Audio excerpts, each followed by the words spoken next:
koloid gel كالماء الأزجاج شفاء الدهر. Dosen pembimbing Ibu Dulu Mustaqil Hilo MS Universitas Islam Negeri Maulana Malik Ibrahim Malang. Pengertian dan macam-macam pembuatan koloid. Koloid adalah suatu bentuk campuran yang keadaannya antara larutan dan suspensi. Pembuatan koloid ada dua macam. Yang pertama, kondensasi. Dan yang kedua, dispersi. Kondensasi adalah partikel molekuler dan kita menjadi partikel dengan ukuran koloid. Sedangkan dispersi adalah bahan dalam bentuk kasar yang dihaluskan kemudian didispersasikan ke dalam medium dispersi. Cara pembuatan koloid.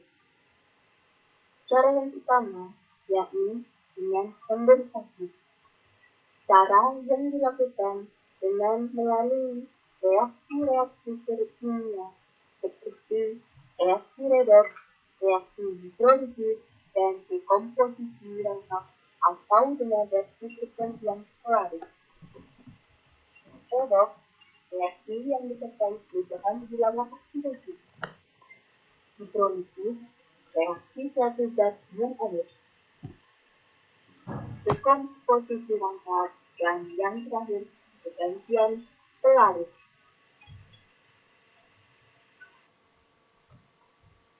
Cara yang kedua yakni dengan cara dispersi. Pada pembuatan koloid dengan cara dispersi, partikel kasar dihaluskan menjadi partikel ukuran koloid dengan cara sebagai berikut. Yang pertama, cara mekanis, yaitu dengan cara partikel kasar dihaluskan dalam menggiling koloid, kemudian didispersikan ke dalam medium pendispersinya, yaitu cair. Cara kedua, cara bukir jeli, digunakan untuk membuat sel-sel logam. Cara yang ketiga, cara plastisasi, pembuatan koloid dari butir-butir kasar atau dari suatu endapan dengan bantuan suatu zat plastisasi atau pemecah. Macam-macam koloid. Terdapat 4 istilah dalam koloid. Yang pertama, yaitu sel. Sel adalah koloid yang mengandung massa dispersi pada. Sel bisa dibagi menjadi 3. Yang pertama, sel cair. Yang kedua, sel padat. Yang ketiga, sel yang disebut aerosi. Emulsi adalah koloid yang mengandung massa dispersi cair. Emulsi bisa dibagi menjadi 3, yakni emulsi cair, emulsi padat, dan emulsi gas.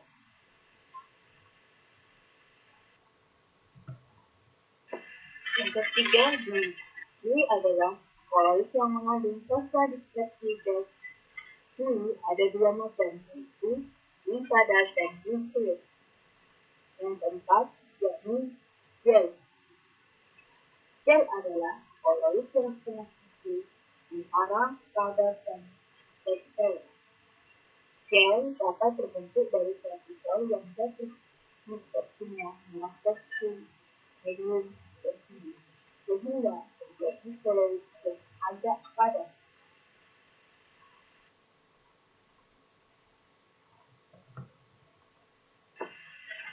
Contoh gel adalah sangat banyak sekali.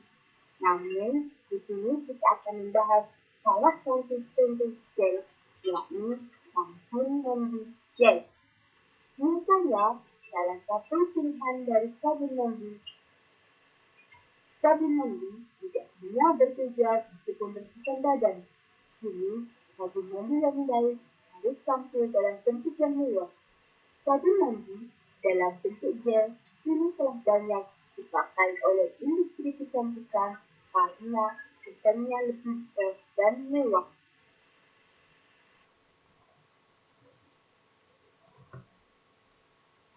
Kini kita akan mempelajari tentang komposisi bahan.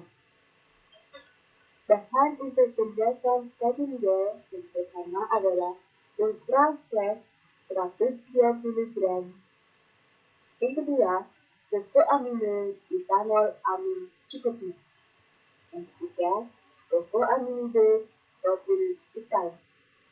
Yang keempat, metil paraben. Yang kelima, propil paraben secukupnya. Yang keenam, NaCl 2,5. Yang ketujuh, EDTA. Yang kedelapan, air panas 25 ml. Yang sembilan, amidin.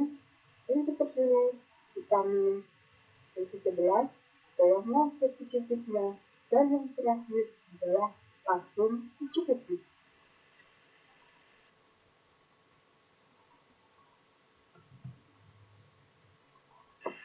Cara pembuatan sabun gel.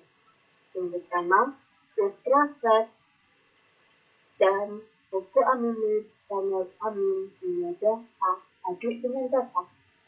Yang kedua, tambahkan koko amino propil hitam dan aduk rata. Selanjutnya, tambahkan metil paraben dan aduk rata. Selanjutnya, tambahkan propil paraben. Lalu, NaCl dilarutkan di air panas di wadah B atau aduk rata. Selanjutnya, di wadah A, sedikit demi sedikit dicampurkan propil paraben dan NaCl dan diaduk rata. Selanjutnya, wadah A tadi ditambahkan amino dan EDTA dengan diaduk rata. Selanjutnya, dicampurkan vitamin C dan diaduk dengan rata.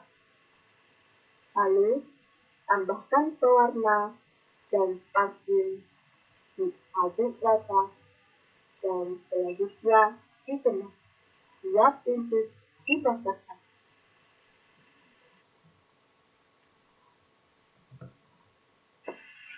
Kini kita akan menganalisa bahan yang dibutuhkan oleh sabun mandi gel. Sabun yang direct filter merupakan filtratan stabil foam yang terdapat dalam berbagai produk personal care seperti sabun, sampo rambut, dan pasta gigi. Koko amid etanol amin.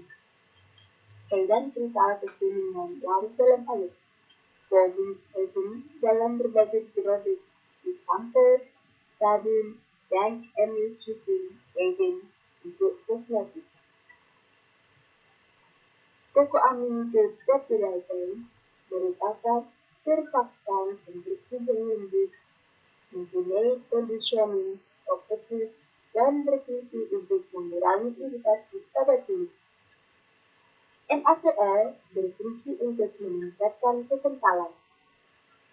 Metil paraben atau disebut dengan mutagin adalah pengawet yang bersifat antibakteri.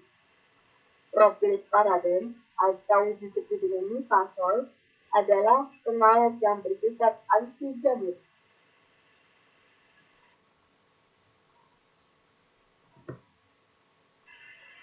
Sebaiknya menggunakan aqueduct, air cili atau menggunakan air mineral atau air mineral galonan. Oat gandum, tumbuhan seperti padi yang ditumbuh di daerah beriklim subtropis dan menghasilkan terigu, triticum, etikum, OAT berfungsi sebagai truk penggosok untuk mengangkat sel kulit mati sehingga ada regenerasi kulit. Untuk kulit kering, OAT juga berfungsi untuk melembabkan kulit, membuat kulit awet muda, menjadikan kulit terlihat halus dan bercahaya. OAT kaya dengan protein, iron, fosfor, magnesium, dan silikon yang cocok untuk kulit sensitif. Vitamin E merupakan alpha-ekophenol Q29H 50O2 yang larut dalam minyak, berfungsi untuk menghaluskan kulit. Sedangkan berwarna untuk memberikan warna supaya produk lebih menarik. Dan yang terakhir adalah parfum untuk memberikan wangi supaya produk lebih menarik juga.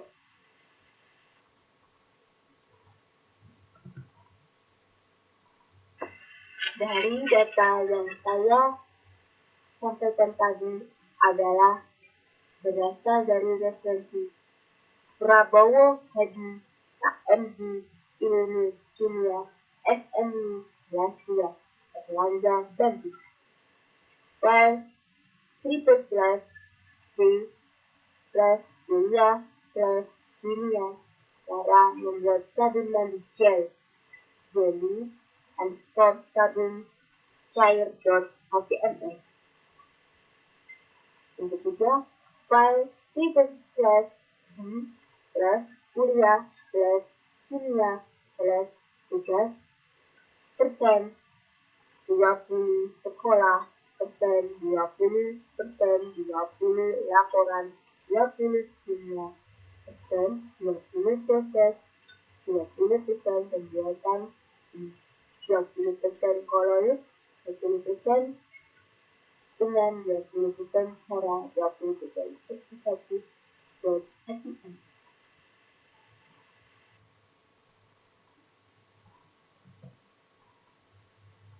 Thank you very much. Semoga dengan apa yang saya sampaikan tadi bisa bermanfaat bagi kita semua. Semoga Allah memberkahi kita semua. Amin. Ya Rabbal Alamin.